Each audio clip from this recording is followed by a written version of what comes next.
아침 말씀. 오늘 본문 말씀은 로마서 13장 1절에서 7절입니다.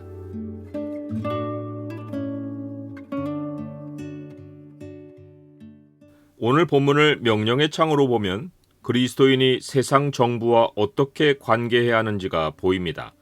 명령의 창을 보여주는 구절은 13장 1절입니다. 각 사람은 위에 있는 권세들에게 복종하라. 권세는 하나님으로부터 나지 않음이 없나니 모든 권세는 다 하나님께서 정하신 바라. 악에게 지지 말고 선으로 악을 이기라 라는 명령에 이어 세상 권세들과의 관계를 다루는 명령이 나오는 것은 자연스러운 흐름입니다. 악이란 어떤 행동으로 나타나기 이전에 하나님을 등지고 있는 세상 현실 자체입니다. 그러하기에 악한 세상을 살려면 정부와의 관계가 확실히 서 있어야 합니다. 우리가 악에게 지지 않고 선을 단단히 붙들기 위해서는 세상 제도의 뼈대인 나라들과 그 안의 정부와 어떻게 관계해야 하는지를 바르게 알아야 합니다.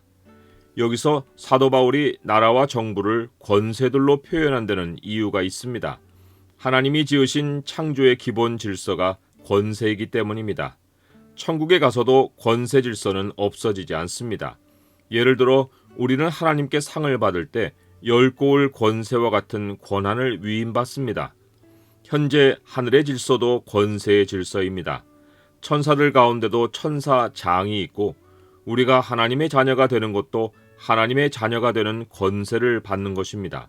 사탄도 어둠의 권세를 가지고 땅에서 자기 힘을 발휘합니다.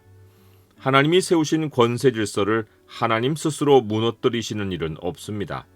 예수님이 우리의 죄값을 치르고 우리를 대속하시려고 죽으신 것도 권세 질서를 깨지 않고 우리를 구원하신 것입니다.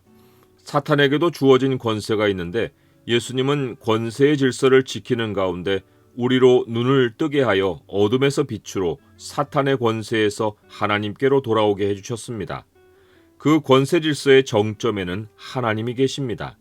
하나님 아버지께서는 우리 주 예수 그리스도께 하늘과 땅의 모든 권세를 위임하여 모든 통치와 권세와 능력과 주권과 이 세상뿐 아니라 오는 세상에 일컫는 모든 이름 위에 뛰어나게 하셨습니다.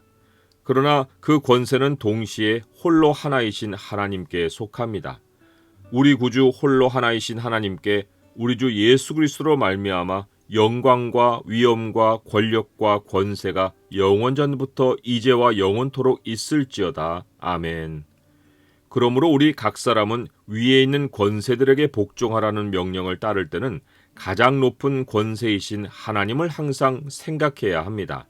위에 있는 권세들에서 하나님이 배제되면 권세들에게 복종하라는 명령에 따라 나라와 정부에 무조건 복종해야 한다고 이해할 수 있습니다. 하지만 모든 나라의 권세는 하나님보다 하위 권세입니다. 전도서는 높은 자는 더 높은 자가 감찰하고 또 그들보다 더 높은 자들도 있음이니라 라고 했습니다.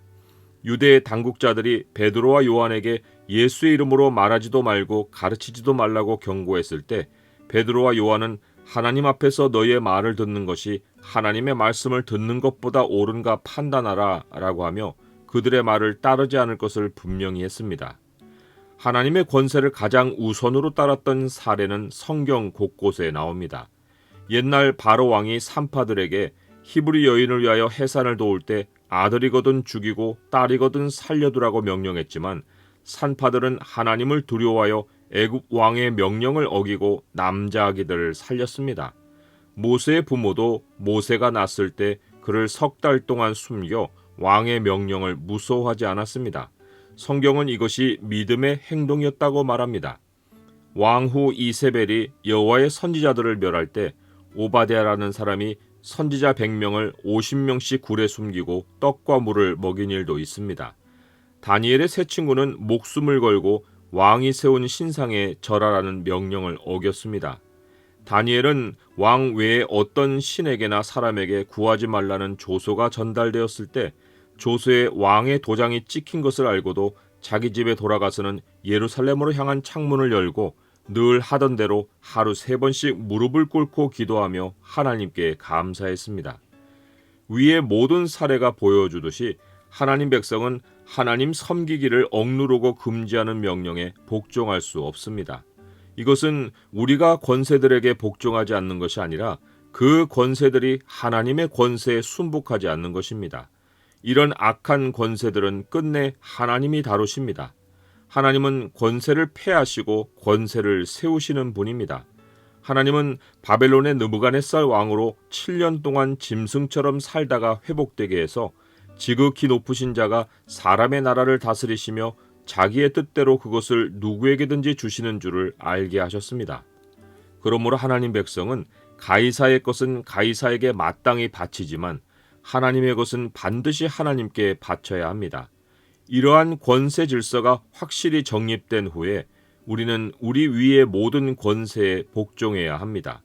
모든 권세는 다 하나님께서 정하신 바이기에 권세를 거스르는 자는 하나님의 명을 거스르는 것이고 거스르는 자는 심판을 자취합니다. 그렇다고 위에 있는 권세를 두려워할 이유는 없습니다. 다스리는 자들은 선한 일에 대하여 두려움이 되지 않고 우리가 악한 일을 할 때 두려움이 됩니다. 우리가 권세를 두려워하지 않으려면 선을 행하여야 합니다. 즉, 우리는 사회 일원으로서 우리가 속한 사회에 우리 것을 나누고 이바지해야 합니다. 그리하면 권세들의 인정과 칭찬을 받습니다. 사도 바울은 하나님이 권세자들을 하나님의 사역자로 세웠다고 알려줍니다. 하나님의 일꾼으로서 그들이 하는 첫 번째 사역은 우리에게 선을 베푸는 일입니다. 하나님은 권세자들을 통해 사회가 일궈내는 모든 혜택을 우리에게 나눠주시고 우리가 누리도록 해주십니다. 두 번째 사역은 악을 행하는 자에게 하나님의 진노를 대리하여 칼로 보응하는 일입니다.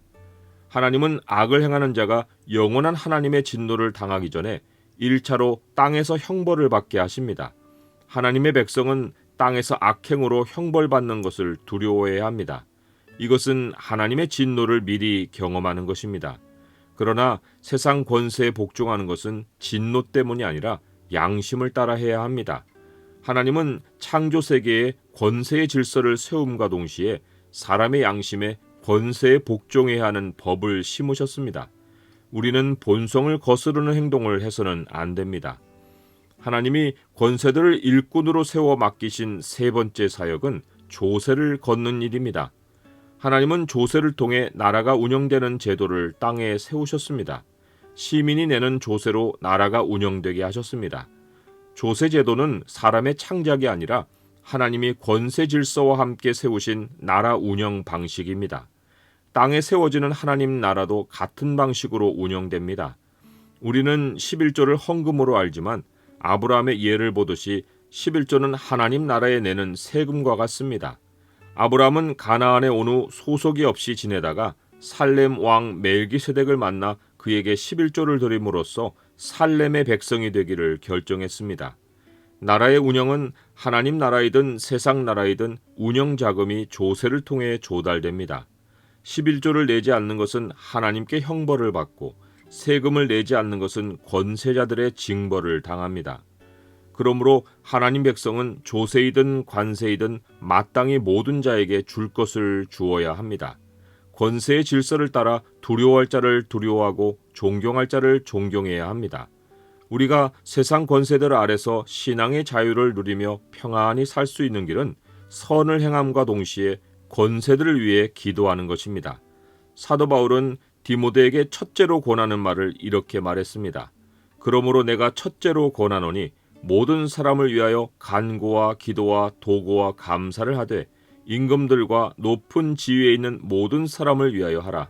이는 우리가 모든 경건과 단정함으로 고요하고 평안한 생활을 하려 함이라. 권세들은 하나님보다 높은 권세를 휘두르지 않는 한 부딪힐 대상이 아니라 기도할 대상입니다. 그들도 하나님의 세상 경영을 위한 하나님의 사역자입니다.